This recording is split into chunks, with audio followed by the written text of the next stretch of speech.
नमस्कार, मैं राम परवेश। आप देख रहे हैं पब्लिक टॉक। हमारे साथ है सन ऑफ मगध प्रहलाद यादव जी, जो मगध जन संघर्ष समिति सह प्रदेश महासचिव, राजद बुद्धिजीवी प्रकोष्ठ के महासचिव है। मेरे चैनल में आपका स्वागत। बहुत बहुत धन्यवाद। जी, आप घोसी विधानसभा क्षेत्र से आते हैं। घोसी विधानसभा क्षेत्र में बहुत सी कमियां हैं, उस पर आप क्या कहना चाहें?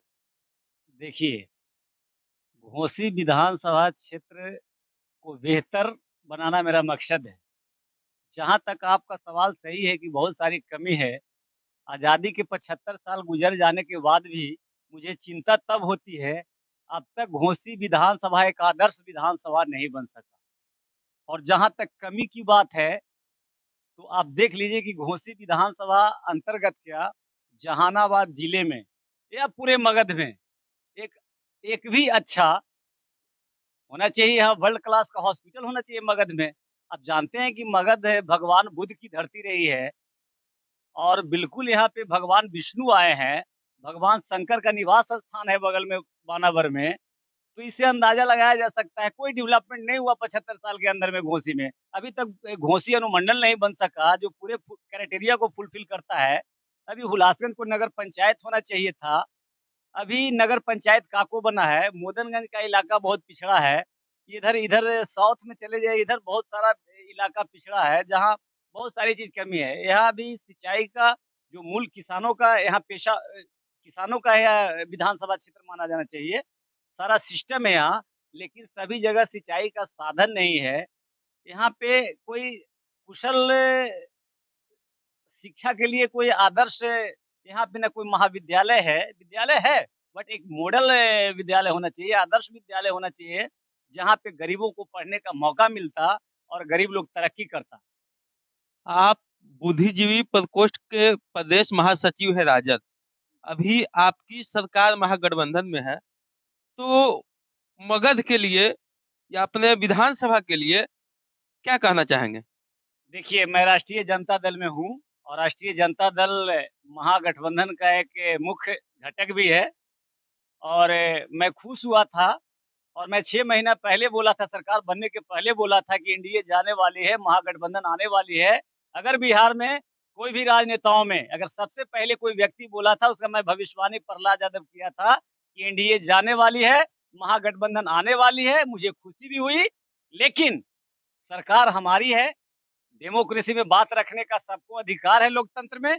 मैंने अपनी सरकार से माँग किया हूँ कि मगध को विशेष प्रमंडल का दर्जा दिया जाए।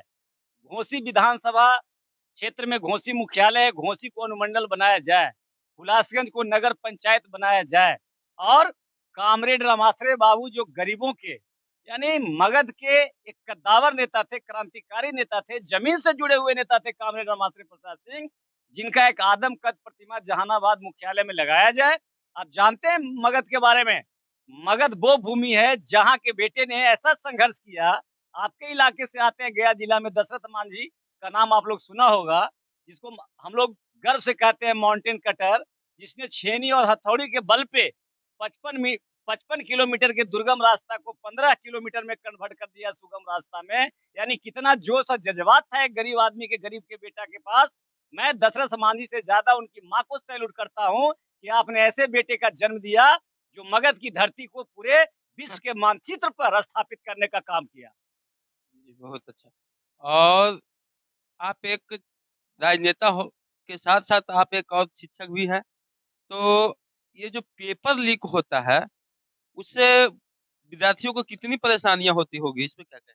देखिए, राजपाट किसी का रहे, चाहे कांग्रेस की सरकार हो, एनडीए की सरकार यानी भाजपा की सरकार हो या महागठबंधन की सरकार हो, किसी के राज में अगर पेपर लीक होता है, तो आप समझ लीजिए कि यह राज भगवान भरोसे चल रहा है। ऐसा नहीं होना चाहिए, क्योंकि इस देश का भविष्य नौजवान और छात्र होता है और छात्र के साथ यह खुल्लम-खुला खिलवाड़ है, उसके लाइफ के साथ खिलवाड़ है, ये अच्छे होनहार विद्यार्थियों के साथ खिलवाड़ है। अगर ऐसा होता है, अगर ऐसा हुआ है, हुआ भी है, बट इसका मैं भरपूर निंदा करता हूँ और मैं ये भी बोलता हूँ, तब तो ये पुरानी कहावत है, फिर भगवान भरोसे वाली बात है। इसका मतलब है कि सरकार का पूरा तंत्र फेल हो चुका है।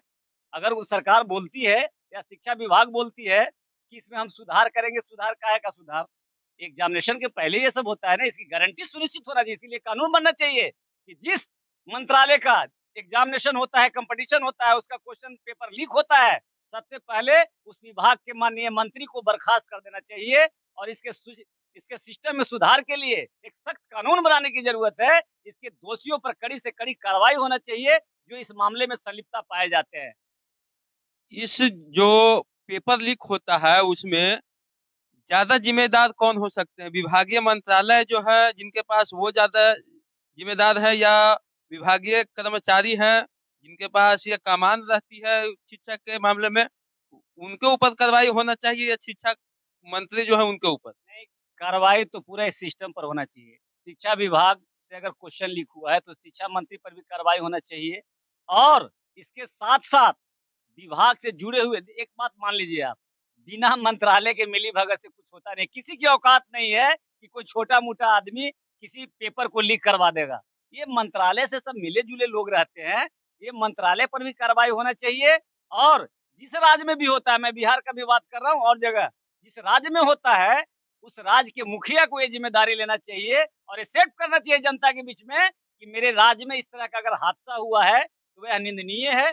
क्योंकि ये छात्रों का भविष्य का मामला है भाई। होनहार विद्यार्थी इसमें मार खा जाते हैं। कम अंक लाने वाला व्यक्ति का रिज़ल्ट हो जाए और ज़्यादा अंक लाने वाला व्यक्ति उससे वंचित हो जाए, ये मामूली दुर्भाग्यपूर्ण नहीं है। इसका मतलब है कि सीधा-सीधा ये गरीबों पर अत्याचार करने वाली घटना है और ऐसी घटना पर रोक लगनी चाहिए, बिल्कुल रोक लगनी चाहिए। एक क्वेश्चन और शराबबंदी के लिए पूछूँगा कि शराबबंदी बिहार में कितनी हद तक सफल हुई है अभी तक? शराबबंदी देखिए भाई साहब, शराबबंदी अच्छी चीज़ है, मैं इसका समर्थन करता हूँ। लेकिन एक बात आपको मैं बता देता हूँ, सतयुग में भी शराबबंदी नहीं हुआ था, त्रेता में भी नहीं हुआ था, द्वापर में भी नहीं हुआ था, हुआ कलयुग में गुजरात में, लेकिन वहाँ भी तरीके से काम चल रहा है, इंडिया के अंदर में। अभी बिहार में शराबबंदी लागू हुआ, तो कहने का मतलब है सफल-असफल होने की बात, तो मुझे नहीं लगता है कि यहाँ शराबबंदी सफल हुआ है। शराबबंदी अच्छी चीज़ है, लेकिन शराबबंदी अच्छी चीज़ तब मानी जाएगी, जब पूर्ण रूप से बिहार में शराबबंदी होता। आज तो पूरा होम डिलीवरी हो रहा है भाई। गरीब लोग आज लाखों की संख्या में जेल में है, जिसको आदत पड़ा था काम करने का, धंधा करने का, थोड़ा-सा शराब पी लेने का, तो शराबबंदी करने के पहले सरकार को ये सोचना चाहिए था कि जब तक बंगाल में शराबबंदी नहीं होगा, उत्तर प्रदेश में नहीं होगा, नेपाल में नहीं होगा, झारखंड में नहीं होगा, तो आप कैसे शराबबंदी को सफल बना लीजिएगा बिहार में? ट्रक से ट्रक सारे अभी पूर्व मुख्यमंत्री जीतन मांझी का बयान आया है कि 60% राजनेता शराब पीते हैं और अधिकारी पीते हैं। तो मैं कहता हूँ तो कम बोल रहे हैं, 75% लोग पीते होंगे, क्योंकि उनके घर में छापामारी नहीं होता है। किसी भी अधिकारी के घर में छापामारी सुने हैं आप? किसी राजनेता, मंत्री, विधायक के घर में सुने हैं कि ये छापामारी हुआ है? एक आध गो के यहाँ हुआ होगा तो मैं नहीं बोल सकता हूँ, लेकिन नहीं होता है। लेकिन अगर उन लोग के यहाँ हो तो अगर देहात में उजला वाला जो महुआ वाला दारू मिलता है, उनके यहाँ सब लाल वाला मिलेगा, वो सब डब्बा वाला बड़ा-बड़ा। लेकिन इस पे कार्रवाई सफल कहाँ सफल हुआ है? पूरा असफल हो गया शराबबंदी। इस पर पुनः विचार होना चाहिए और अगर शराबबंदी को लागू करना है, तो कड़ा से कड़ा कानून बनाना चाहिए और चारों तरफ बिहार के चारों सीमा को सील कर देना चाहिए कि जहाँ परिंदा भी पर नहीं मारे और एक भी बोतल बिहार में नहीं प्रवेश करे और एक भी कोई भी गरीब कोई शराब नहीं बना सके। शराब कहाँ से बनता है? इसका मतलब शराब महुआ से बनता है। महुआ आता कहाँ से है भाई? मीठा कहाँ से आता है? ये सारे चीज़ की खुली छूट है। पूरा प्रशासन तंत्र फेल है। आप कैसे कर लीजिएगा? प्रशासन के लोग शराब नहीं पी रहे हैं? क्या बात करते हैं? राजनेता नहीं पी रहे हैं? शराबबंदी अच्छी चीज़ है, मैं एक्सेप्ट करता हूँ। शराब के बिना रहा जा सकता है, लेकिन आप कैसे इसको सफल कीजिएगा? राष्ट्रीय जनता दल के राष्ट्रीय अध्यक्ष माननीय लालू यादव ने सरकार बनने के 2 महीना पूर्व यानी 5, 6, 7, 8 महीना पूर्व बोले थे कि बिहार में शराबबंदी फेल है। इस पर सरकार को विचार करना चाहिए। मैं आज भी कह रहा हूँ कि बिहार में शराबबंदी फेल है, इस पर पुनः विचार करना चाहिए। सर्वदलीय मीटिंग बुलाकर सभी लोकतंत्र में सभी दल के लोग पक्ष और विपक्ष को बुलाकर राय-मशवरा करके एक सुंदर नीति बनाना चाहिए, ताकि किसी को कष्ट भी नहीं हो, शराबबंदी सफल भी हो जाए, ऐसा होना चाहिए भाई। आज छपरा में शराब से कई लोग मारे जा चुके हैं।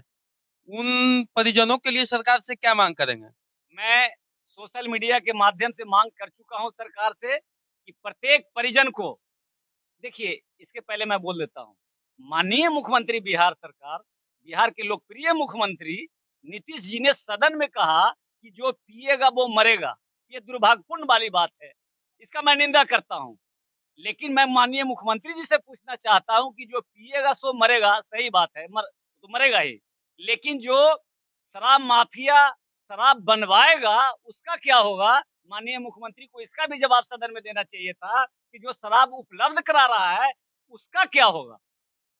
मैं कहना चाहूँगा, जीतन राम मांझी जी जो स्टेटमेंट दिए थे, 65% राजनेता शराब पीते हैं, तो माननीय मुख्यमंत्री बिहार सरकार आज तक कितने राजनेताओं पर कार्रवाई किए हैं, या उनके पीछे जांच एजेंसियां लगी है, या शराब पटना में भी मिलती है तो कहाँ से आती है, तो वो आज तक क्या क्या किए हैं, इस पर कुछ कहना चाहेंगे? बिल्कुल कहना चाहूँगा। ये माननीय मुख्यमंत्री जी को सार्वजनिक तौर पर जवाब देना होगा, क्योंकि एक्स चीफ मिनिस्टर ने ये सवाल किए हैं। हम लोग भी सवाल कर रहे हैं कि आखिर ये शराब आता कहाँ से है? सबसे पहले तो शराब आने पर रोक लगना चाहिए। जहाँ तक बात है छपरा की घटना, तो मैं प्रत्येक परिजन को, मृतक के परिजन को 10 लाख रुपया मुआवजा और एक नौकरी मिलना चाहिए, क्योंकि पीने वाला का गलती नहीं था। जो उपलब्ध करा रहा है, महा गलती है जो उपलब्ध करा रहा है। जब उपलब्ध ही नहीं होगा, तो कौन गरीब पिएगा, कौन अमीर पिएगा? इसका मतलब है कि सरकारी तंत्र बिल्कुल फेल है और मुख्यमंत्री जी को अच्छे मुख्यमंत्री हैं। मैं इनका प्रशंसा करता हूँ, लेकिन संवेदनशीलता के साथ संवेदनशील होकर इसको काफ़ी एक्शन में आकर इस पे पाबंदी लगाने की ज़रूरत है। जैसे मुख्यमंत्री जी ने कहा, या सरकार में बैठे लोग, हमारे सरकार में जो लोग बैठे हैं, उन्होंने कहा कि मुआवज़ा नहीं मिलेगा। क्यों नहीं मिलेगा भाई? शराब जो उपलब्ध कराया उसकी गलती है। गरीब आदमी, जो मज़दूर क्लास का आदमी है, जो दिल्ली में रहता है, देखिए सबसे बड़ी चीज़ है कि बिहार के लोग रोज़गार के अभाव में पलायन करते हैं। अब दूसरे स्टेट में शराबबंदी है नहीं, पीने की आदत लगी है। मज़दूर लोग बाहर से आएँगे तो पिएँगे ही, उनकी आदत लगी है उसको कोई आसानी से उपलब्ध कराएगा तो पिएगा। सबसे पहले तो ये सब तमाम चीज़ों पर पाबंदी लगनी चाहिए और बिल्कुल उसको मुआवज़ा मिलना चाहिए और सरकार को इस तरह की बातें नहीं करनी चाहिए। इस सरकार की बात करनी चाहिए इसमें सुधार करने का। अगर शराबबंदी आप लागू किए हैं, इसको कंप्लीट लागू करने का इस पे विचार होना चाहिए और सारे लोगों को मिला-जुला कर बैठक करके ये तय होना चाहिए। लेकिन सदन में माननीय मुख्यमंत्री जी बोलते हैं या और कोई बोलते हैं इस तरह का, ये दुर्भाग्यपूर्ण बात है कि जो पिएगा वो मरेगा और जो बनाएगा उसका क्या होगा भाई? इस तरह की बात एक मुख्यमंत्री जी को अच्छा शोभा नहीं देता है। ये लोकतंत्र के लिए अच्छी बात नहीं है। छपरा में शराब मिली है, तो जिनके पास से शराब मिली है, जो व्यक्ति शराब उपलब्ध कराते हैं, ज्यादा जिम्मेदार वो व्यक्ति है, या ज्यादा जिम्मेदार उस क्षेत्र का जो थाना है, थाना अध्यक्ष है, या और भी पदाधिकारी है, ज्यादा जिम्मेदारी उनकी है, या ज्यादा जिम्मेदार जो व्यक्ति लाए हैं वो है? सजा किनको होना चाहिए? देखिए, एक चीज़ बता देते हैं, शराब उपलब्ध कराने वाले पे तो कार्रवाई होना ही चाहिए, लेकिन प्रशासन का क्या काम है? प्रशासन का काम है सरकार का जो फैसला है उसको अच्छा सा लागू करवाना। अगर प्रशासन उसमें फेल्योर होता है, तो अमूमन है कि उस क्षेत्र के जो भी एसएचओ हों या और ऊँचे अधिकारी हों, इन लोग पर भी कार्रवाई होनी चाहिए और जो उपलब्ध कराया है उस पर भी कार्रवाई होनी, लेकिन एक बात आपको मैं कह देता हूँ, चाहे किसी की भी पार्टी की सरकार है या कोई भी दल इसे अछूता नहीं है। जो शराब माफिया को टिकट नहीं देता हो, बालू माफिया को टिकट नहीं देता हो, बहुत बड़े-बड़े कॉन्ट्रैक्टर को टिकट नहीं देता हो चुनाव में, अब किस पे भरोसा कीजिएगा? मैं पहले बोला ना कि यह देश राज्य नहीं, यह देश भगवान भरोसे चल रहा है। आप मेन सवाल तो पूछा नहीं कि देश में बेरोज़गारी है, ये महँगाई है। जिस देश में भ्रष्टाचार होंगे, जिस देश में भ्रष्टाचारी रहेगा, जिस देश में महँगाई रहेगा, जिस देश में बेरोज़गारी बेरोज़गारी हिंदुस्तान, बिहार सहित पूरे हिंदुस्तान में वर्ल्ड क्लास की बेरोज़गारी है इंडिया में। ये आदमी बातें करने में मुझे शर्म आती है कि वर्ल्ड क्लास की अगर बेरोज़गारी है तो हिंदुस्तान में है और सबसे अगर सुपर स्पेसिस अगर बेरोज़गारी है तो बिहार में है। बिहार के लोग प्रत्येक गाँव में आप चले जाइए, अपने गाँव में भी कंपेयर कीजिए, 100, 50 लोग कोई लुधियाना में, पंजाब में, असम में, डिब्रूगढ़ में ये मुंबई में अब तो ज़माना बदल गया है, हम लड़े हैं। जब राज ठाकरे ने बिहारियों के साथ जब दुर्व्यवहार किया था, तो हमारा एक संगठन था बिहार नवनिर्माण सेना करके, जो एडवो संगठन तत्कालिक बनाए थे। हम पूरे बिहार में घूमे थे इंसाफ के लिए। उस समय माननीय रेल मंत्री लालू जी थे, मैं उनसे भी मिल के कहा था कि रेलवे के एग्ज़ाम में गरीब छात्रों के बिहार के लोगों को बिहारी कह के हत्या होता है, आँख निकाला जाता है। राहुल सिंह, धर्मेंद्र मांझी, चिंटू कुमार बहुत हमारा नाम याद है। तो मैं उन लोगों के इंसाफ के लिए भी लड़ाई लड़ा था। इसका मतलब है कि हमारा स्टेट दुर्भाग्यपूर्ण है कि आज भी ये पिछड़ापन के मामले में 18वें पायदान पे है। ये सब क्या हो रहा है भाई? हमको नहीं लगता है इसमें सबसे पहले राजनेताओं को अपने आप में सुधरना होगा, अच्छी नीति बनानी होगी। अगर देश के अंदर में बिहार को एक अच्छे मानचित्र पर ले जाना चाहते हैं, तो मैं चाहूँगा यहाँ की सरकार से भी मैं माँग करता हूँ और विपक्ष के जो नेता हैं, सारे चीज़ भुलाकर इस राज्य के डेवलपमेंट के लिए पक्ष और विपक्ष को मिलके काम करना चाहिए। आज स्वास्थ्य मंत्रालय तेजस्वी यादव जी के हाथ में है। वे कभी 10 बजे रात के या 12 बजे रात को जब भी उनको टाइम मिलता है वो रोड पे निकल जाते हैं या अस्पताल जाँच करते हैं। उन चीज़ों से आपके क्षेत्र में जो स्वास्थ्य विभाग है, हॉस्पिटल है, उसमें किस तरह का प्रभाव पड़ा है? कोई प्रभाव नहीं पड़ा है। देखिए, हेल्थ मिनिस्टर तेजस्वी जी हों या कल हम हो जाएँ, कल आप हो जाइए, उससे मतलब नहीं है। जब तक सिस्टम में औचक निरीक्षण करने से थोड़ी ये कुछ काम चलने वाला है। आप जब तक सिस्टम में सुधार नहीं होगा, आप घोसी विधानसभा में आपको हम कई पीएससी आप दिखाएँगे आपको, जहाँ पे कुत्ते रहते हैं, बिल्ली रहते हैं, ताले लगे रहते हैं, जहाँ कहीं डॉक्टर नहीं है, कहीं नर्स नहीं है, कहीं दवा नहीं है। अरे भाई मेरा गाँव कोकरसा पंचायत है, आप जाइए वहाँ ₹1 का पैरासिटामोल भी नहीं है, पैरासिटामोल भी नहीं मिलता है, पैरासिटामोल भी नहीं। मैं वहाँ गया था एक दिन अपने क्योंकि मेरा अपना गाँव में है, जब मैं गया वहाँ के एक स्टाफ थी, मैं पूछा कि क्या हाल है? तो आपके पास कुछ है? तो सर हुजूर कोई व्यवस्था नहीं है। तो छाप औचक निरीक्षण करने से, छापामारी करने से कोई समस्या का समाधान नहीं हो सकता है। जब तक हेल्थ सिस्टम में हम कोई सुधार नहीं करेंगे, तंत्र में जब तक मेरा प्रभाव नहीं होगा, आप पूरे यहाँ का घोसी का और जहानाबाद का क्या करते हैं मगध का, आप पूरे बिहार में मैं घूमा हूँ, 2-2 दफ़ा मैं 585 ब्लॉक और सभी अनुमंडल जिले में मैं घूमा हूँ, बारीकी से स्टडी किया हूँ कि बिल्कुल बिहार में स्वास्थ्य एकदम थर्ड क्लास का है, एजुकेशन भी थर्ड क्लास का है। आप बोल सकते हैं कि आप तो महागठबंधन और दल से मुझे मतलब नहीं है, सबसे बड़ा हमारा राज्य है, यहाँ के लोग हैं, यहाँ के नागरिक हैं, यहाँ के मतदाता हैं, जनता मालिक होती है डेमोक्रेसी में, सरकार किसी की भी रहेगी, अच्छा काम सरकार करेगी तो तारीफ़ होगा, गलत काम अगर सरकार करेगी, कोई नियंत्रण से बाहर होगा, तो मैं बिल्कुल उसका विरोध करूँगा, सरकार को सुझाव दूँगा, सरकार से माँग करूँगा। इसलिए बिहार को अगर आदर्श राज्य बनाना है, एक अच्छा राज्य बनाना बेहतर है, तो वहाँ की एजुकेशन सिस्टम, हेल्थ सिस्टम, ये सब जो सिस्टम है इसको सबसे पहले ठीक करना होगा। आप देख लीजिए जिस राज्य में आप महँगाई का मामला है, तो ₹200 सरसों का तेल मिल रहा है, चरम सीमा पार कर गया है भाई। ₹1200 गैस सिलेंडर मिल रहा है, तो महँगाई, बेरोज़गारी और भ्रष्टाचार के लिए केंद्र सरकार और राज्य सरकार दोनों बराबर का ज़िम्मेदार है, ये मेरा मानना है। कि स्वास्थ्य मंत्रालय आदरणीय तेजस्वी जी से मैं ये कहना चाहूँगा, सिर्फ़ पटना में ही औचक निरीक्षण करने से कुछ नहीं होगी। आज जिले में जो अस्पताल है, प्रखंड में जो अस्पताल है, आज इनका कहना है कि वहाँ पैरासिटामोल भी आपको नहीं मिलेगा।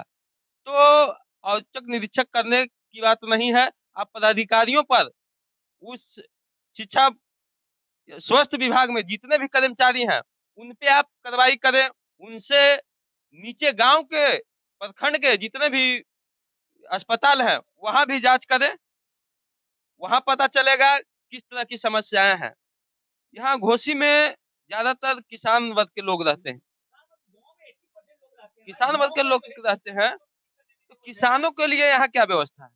किसानों के लिए व्यवस्था तो यहाँ पे नेचुरल था, जैसे कि फल्गु नदी जो बरसाती नदी है।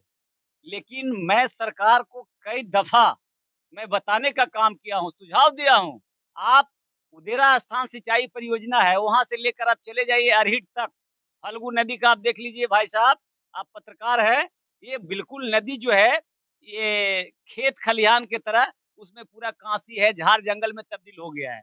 ये सबसे पहले फल्गु नदी को जीर्णोद्धार करने की ज़रूरत है, उस नदी को पूरा सफाई करने की ज़रूरत है। लगता ही नहीं है कि फल्गु नदी तो लगता है डेड कर गया आज के तारीख में। देख लीजिए बगल में फल्गु नदी है जाकर, आप तस्वीर ले लीजिएगा, पूरा झाड़, जंगल, ये बालू खनन नीति भी गलत है ना।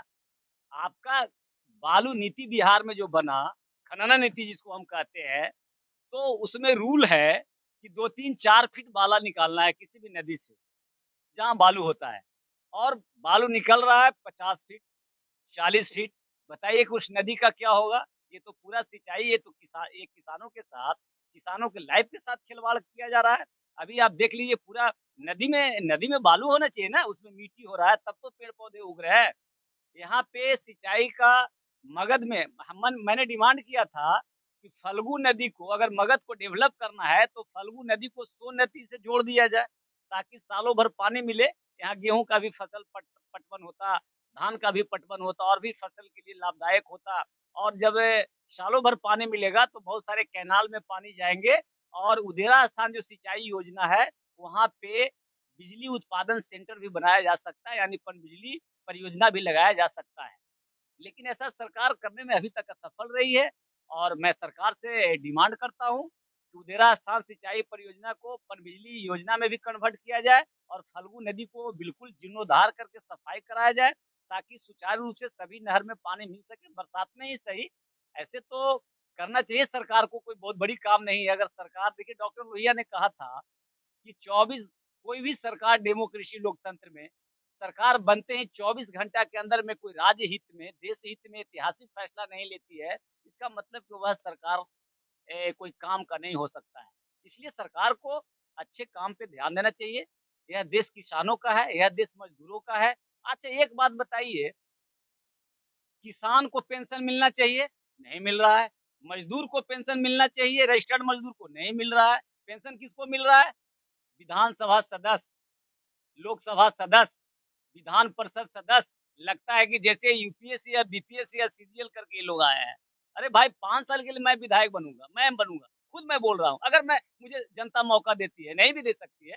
अगर आपको जनता मौका देती है यहाँ के, तो यहाँ किन-किन मुद्दों पर फ़ोकस करना चाहेंगे? सबसे पहले अगर मैं विधानसभा में गया या विधान परिषद में गया, लोकसभा में गया, तो सबसे पहले मैं घोषणा करूँगा कि चुनाव हारने के बाद मैं आजीवन पेंशन नहीं लूँगा, पहला घोषणा। दूसरा कि अगर वेतन भी लेंगे तो आंशिक लेंगे। एक एमएलए का वेतन अभी 1 सवा लाख रुपए मिल जाता होगा टीए भत्ता मिलाकर। क्या ज़रूरत है सर? एक विधानसभा घूमने में हमको टीए भत्ता मिल जाए, गाड़ी की अगर सुविधा मिल जाए तो उसको हम लाइक करेंगे और 10-15 हज़ार रुपया वेतन मिल जाएगा तो काम चल जाएगा हमको। देखिए, आज हमारे बिहार में जितने भी एमएलए हैं, जो प्रेज़ेंट एमएलए हैं या जो पूर्व हो चुके हैं, उन सबों एमएलए से इन जैसे महान अभिव्यक्तियों से सीखना चाहिए।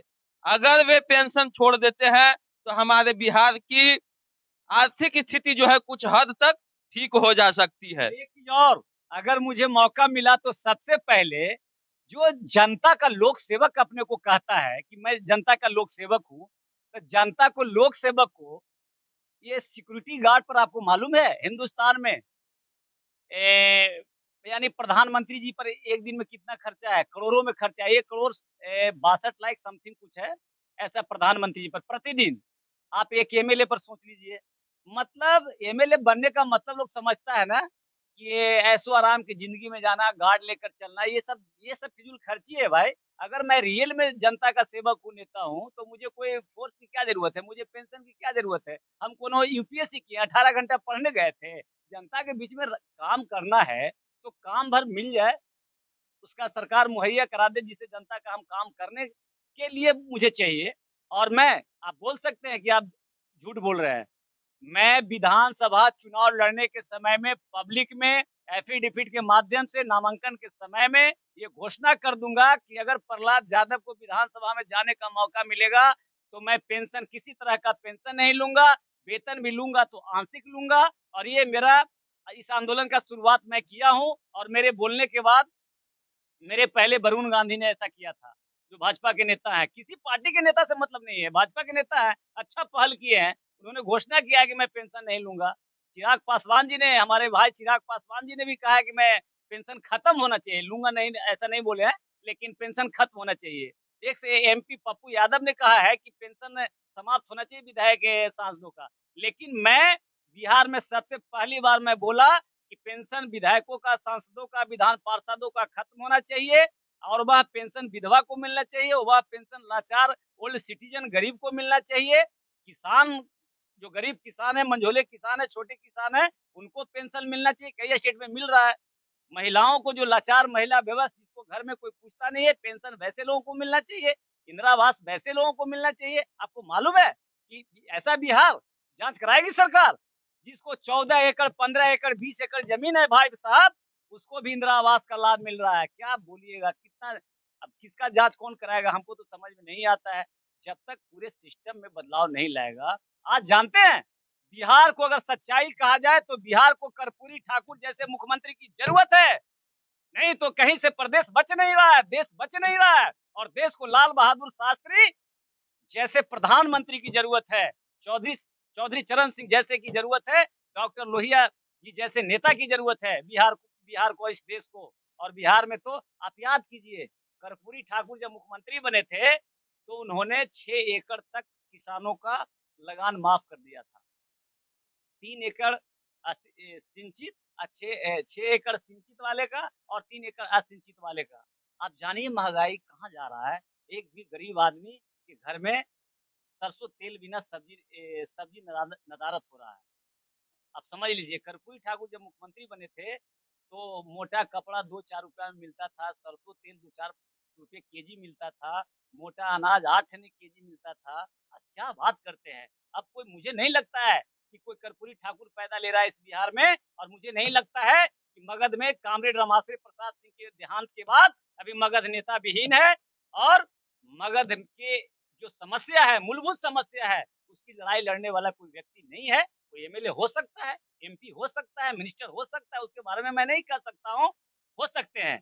लेकिन कोई देखने वाला नहीं है। मगध का बहुत बुरा हाल है, इसलिए मैंने सोच समझ के कहा कि मगध को विशेष प्रमंडल का दर्जा देना है और मगध के साथ-साथ बिहार का एक और ऐसा जिला है, जो बाढ़ के चपेट में बर्बाद हो जाता है, जिसका नाम कोसी है। अगर कोसी पे डैम बना दिया जाए, तो 10,000 मेगावाट प्रत्येक दिन बिजली का उत्पादन हो सकता है। जिसमें 5-6 हज़ार हार्डली खर्चा है बिहार में बिजली का। उसे सरकार बिजली को बेच भी सकती है, लेकिन ऐसा नहीं हुआ। एल.एन. मिश्रा जब मिनिस्टर थे, उन्होंने इस प्रपोज़ल को लाया था पार्लियामेंट के अंदर में, लेकिन आज तक इम्प्लीमेंट नहीं हुआ। कोसी डैम पे भी एक बड़ी परियोजना बननी चाहिए, बिजली परियोजना और मगध को डेवलपमेंट करना है, तो उदेरा स्थान में भी बनना चाहिए। मगध को डेवलपमेंट करना है, तो सोन से फल्गु को जोड़ना चाहिए। मगध को विकसित बनाना है, तो दशरथ मांझी का जो आवास है, गाँव है ना उगलहौर, उसको एक पर्यटक स्थल के रूप में विकसित करना चाहिए। हमने माँग किया है कि बानाबार पहाड़ के तलहटी में वर्ल्ड क्लास का मेडिकल हॉस्पिटल बनना चाहिए। आप कोरोना के टाइम में आपको याद होगा कि माननीय मुख्यमंत्री जी बिहार सरकार आँख का इलाज कराने के लिए, नॉर्मल बीमारी का इलाज कराने के लिए एम्स गए थे। अगर एम्स बिहार में होता, यानी मॉडल वाला एम्स, वो पटना वाला एम्स नहीं, अगर एक सुव्यवस्थित एम्स अगर बिहार में होता, तो अब बताइए जिस राज्य का माननीय मुख्यमंत्री जी आँख का ऑपरेशन कराने के लिए दिल्ली जाते हैं, अरे भाई शर्म आती है बात करने में मुझे। मैं क्या बोलूँ? कोरोना काल में क्या-क्या नहीं हुआ गरीबों के साथ। गरीब मर गए बिना दवा-दारू के अभाव में, इलाज के अभाव में मर गए, कोई देखने वाला नहीं था। भगवान नहीं करे कि उस तरह का प्रकोप आए, लेकिन सरकार को प्रकोप आने के पहले सचेत रहना चाहिए और सजग रहना चाहिए। यहाँ की जनता को भी सजग रहना चाहिए और मालिक को भी सजग रहना चाहिए, सबको सजग रहने की ज़रूरत है। चलिए बहुत-बहुत धन्यवाद हमारे साथ बने रहें। पब्लिक टॉक में और भी लोग हैं, कुछ कहना चाहेंगे? यहाँ के विधानसभा पर है कि ये सारे बात जो रख रहे थे मगध के सवाल पर, तो सही बात रख रहे थे प्रहलाद जी, उनको बात का हम समर्थन करते हैं। आप क्या कुछ कहना चाहेंगे? हाँ, हम बोलना चाहते हैं कि मगध के विषय में जब प्रहलाद जी नेता हैं, सन ऑफ मगध, जो कुछ कहे तो बहुत सुंदर बात कहे हैं और रामाश्रय जी यहाँ मगध के मुख्य नेता के रूप में सब ये रहे थे और उसका याद कर करके प्रहलाद जी भी मगध को निर्माण के लिए, सही निर्माण के लिए आगे बढ़ने के कदम उठा दिए। चलिए। मगध को निर्माण के लिए आदरणीय प्रहलाद यादव जी कदम उठा दिए हैं, इनका कहना है। आप देखते रहें पब्लिक टॉक। अच्छा लगे तो सब्सक्राइब करें, लाइक करें और शेयर करें।